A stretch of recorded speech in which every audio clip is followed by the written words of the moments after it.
para lang magustuhan ka ng iba. Okay?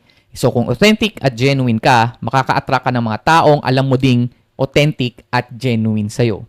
Kasi yan nga yung sinasabi natin na huwag kang gagamit ng manipulation techniques kasi short term lang yun. Hindi ka rin makaka-attract ng taong genuinely na gusto ka at authentically na gusto ka kasi the moment na pinakita mo yung totoong ikaw, hindi ka na nila magugustuhan. Manipulation is a disguise. Manipulation is a mask. Alright? So, this level of detachment, okay, kapag detached ka sa mga tao na tipong hindi mo kailangan ng external validation, hindi mo kailangan ng approval nila, hindi mo kailangan ng validation nila, this level of detachment signals that the man is a leader in his own life who does not require external validation.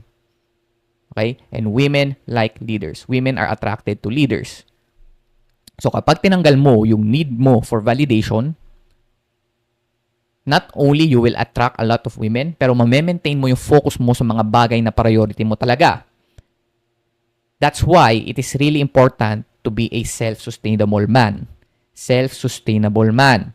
Ibig sabihin, may sarili kang mundo, you make your own rules and boundaries, you have the power to reject and say no to people na gustong pumasok sa mundo mo. Mas irerespeto ka ng tao dahil hindi ka nila kontrolado. Okay?